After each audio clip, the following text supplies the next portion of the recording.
Lesson 8, the MAKEPAT command. There may be times when you need to create a custom item for fabrication.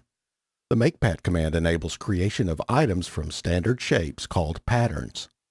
It can also be used to modify existing items. For this lesson, you'll do the following. Learn about patterns and items. Understand how to start the MAKEPAT command. Create an item. Exercise 1, Item Creation.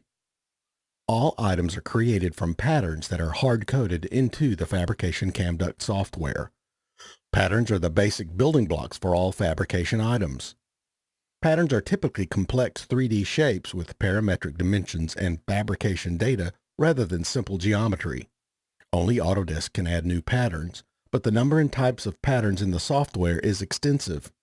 Each pattern is identified by its pattern number. When creating a new item, it is a best practice to copy and modify an existing item if possible rather than create one from a pattern. This enables you to start with a fully completed item and minimize your customization efforts. Be aware that some items from third-party sources are copyrighted intellectual property. Copies of these items are also, by inclusion of their licensed materials, copyrighted, and you must have the rights to use them. Items created solely from the patterns or items included with the Fabrication CAMduct software are Autodesk copyrighted materials and subject to the Autodesk License and Service Agreement. There may be times when copying an existing item is not possible or practical. You can use the source pattern of a similar item to create a new item, or you can start with the most appropriate pattern. The first step in this process is to identify the best possible pattern to use. There are two methods for identifying optimal patterns. CID catalogs can be created using the MAKEPAT command in Fabrication CAMduct.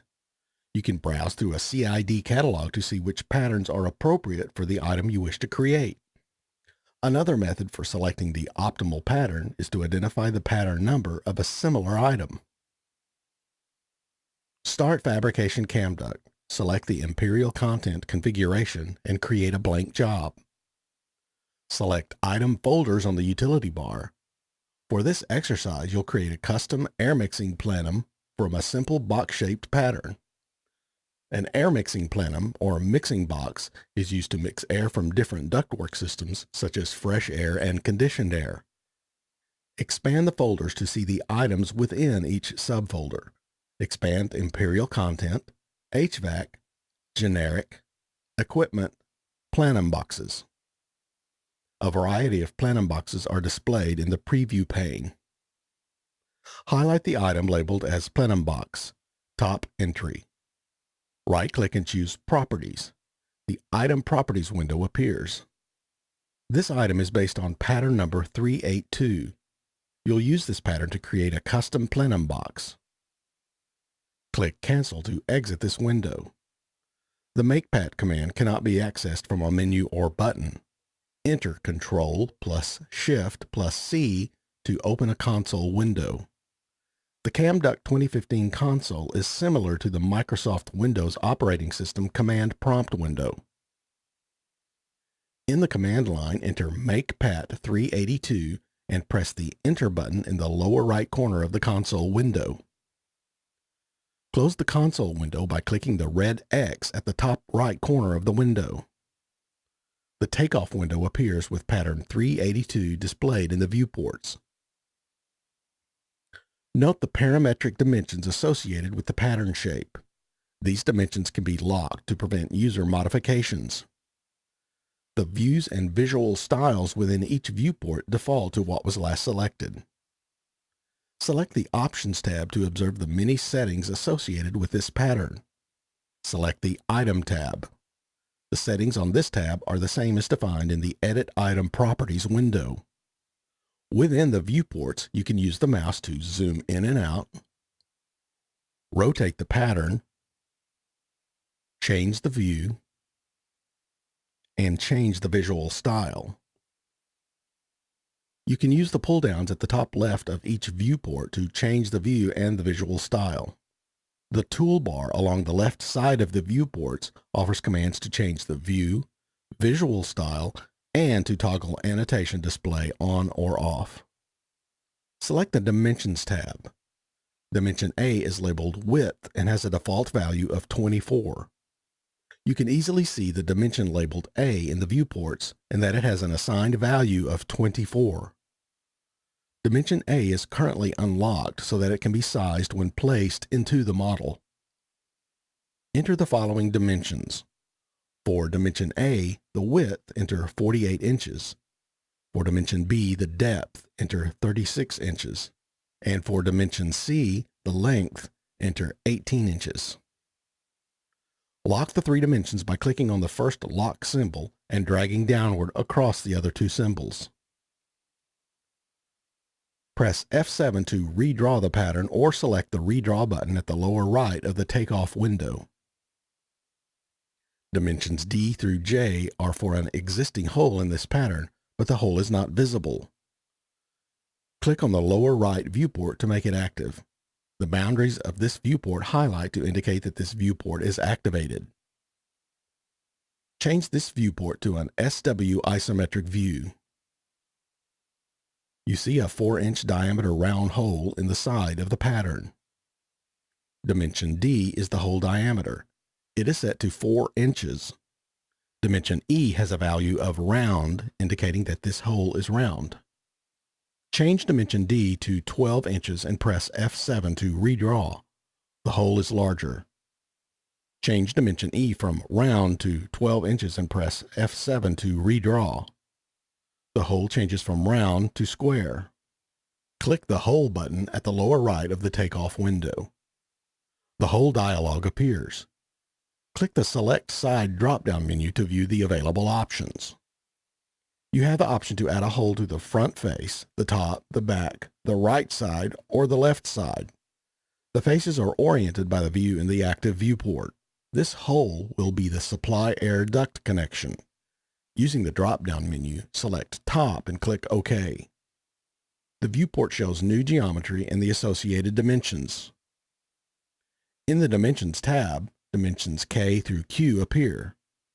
These new dimensions apply to the hole that has been added to the top of the pattern. The Hole button enables you to add multiple holes to this pattern. When there was only a few dimensions for this simple cube, the descriptions labeled width, height, and length were easy to understand. But with complexity comes confusion. It is a best practice to change the descriptions to more clearly identify them. Select the Dimension A button in the list. This dimension is currently labeled width. A dialog appears. In the description field, type plenum width and click OK. Dimension A now shows plenum width as its description. Change the description for dimension B, depth, to plenum length. Finally, change dimension C to plenum height. Hole number 2 needs to be sized properly. It is the fresh air supply connection and is on the top of the plenum box. This connection will be a 16-inch round connection. Change dimension K to be 16 inches. Dimension L remains round, as this will be a connection for a round duct. Press F7 to redraw. Dimension M is the radius for this hole. It is set to 2. If this was a square hole, the 4 corners would have a radius of 2 inches. Because this is a round hole, this dimension is not needed. Change the value of dimension M to 0. Click the Dimension M button and change the description to NA. Dimension N is labeled Hole Inset Number 2. It isn't obvious what this dimension controls, so some experimentation is required. The value is set to Central. Change it to 18 inches. Press F7 to redraw and observe the change to the hole. The hole shifts so far to the rear that it overhangs the end of the plenum box. Change dimension N to 12 inches and redraw. The hole is properly positioned on the plenum box. Change the description of dimension N to fresh supply lengthwise offset. Observing the effects of dimension N suggests that dimension O controls the widthwise placement of the hole. Change the description for dimension O to fresh supply widthwise offset. Dimension P is the height of the collar for hole 2. It is set to 2 inches and is the proper dimension for a duct collar. Leave this set to 2 inches, but change the description to Fresh Supply Duct Collar. Dimension Q controls the rotation of the hole. If this hole was square, the rotation would be obvious. It doesn't affect round holes, so the description for dimension Q can be changed to NA. It is a best practice to lock the dimensions that cannot or should not be changed by users when placing it into a model. In many cases, a pattern or item will have some fixed dimensions and some variable dimensions. For this exercise, you will lock all dimensions. To do this, click the lock button to the right of the first dimension. The icon changes to indicate that the value has been locked. You may continue to select each lock button individually, or you may lock all dimensions in one step. Select and hold the second dimension lock button so that it changes from unlocked to locked. While holding the mouse button down, drag the cursor downward over each lock button. As you do this, each lock symbol changes from unlocked to locked. Before making more changes, save this unfinished plenum box. Click the Accept button at the lower right of the takeoff window. The Save Item File As window appears. Browse to Imperial Content, HVAC, Generic, Equipment, Plenum Boxes. You see the existing plenum box items in the File Preview pane. Name this item Two-Way Plenum Box and select Save. The Item Folders window appears and the new item is listed in the folder. Highlight the two-way plenum box and choose Edit from the shortcut menu. The item appears in the takeoff window. A second identical duct connection is needed for conditioned air. Select the Hole button. Select the top for placement. Dimensions R through X appear for the new hole. Change values to the following. Set dimension R to 16 inches. Dimension S remains set to round. Dimension T is not needed. Change its description to NA. Dimension U controls the lengthwise placement of the hole. Dimension N, the fresh supply lengthwise offset dimension, is set to 12 inches. This dimension should mirror it, so set it to negative 12 inches. Dimension B remains set as central.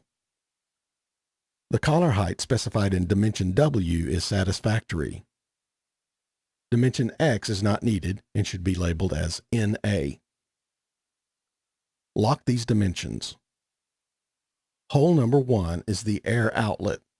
It is to be a rectangular opening with a grill. First reset dimensions G and H to central so that this hole is centered on the face of the plenum box. Redraw to see the changes. Change dimension D to 36 inches. Set dimension E to 12 inches if it isn't already that size. Press F7 to redraw. This large outlet hole needs a collar. Change dimension I to 1 inch and redraw. Select the Options tab. Make no changes to the values. For this exercise, lock all the settings. Click the Item tab. You may enter and lock specific database settings for this item. Set the material to galvanized and the gauge to 20. When you set these values, the fields are automatically locked. Set the insulation specification to ductwork, acoustic liner 1 inch. Select the Connectors tab. This tab enables you to set the connectors and seams for the item. Change the upper left viewport to an SW isometric view. The dimensions are better seen in the viewport. Connectors C1 and C2 are at the large rectangular opening. Change both of these to TDC connectors. These are identified as TDC in the duct flange connector group. Connector C3 is for the fresh supply duct and connector C4 is the conditioned supply duct. These are round ducts. Set the connectors to GRC swage male in the generic duct group.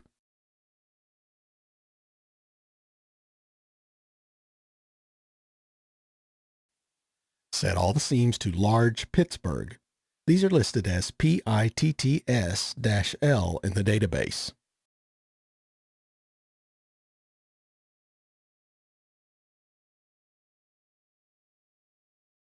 Click Accept to save your work.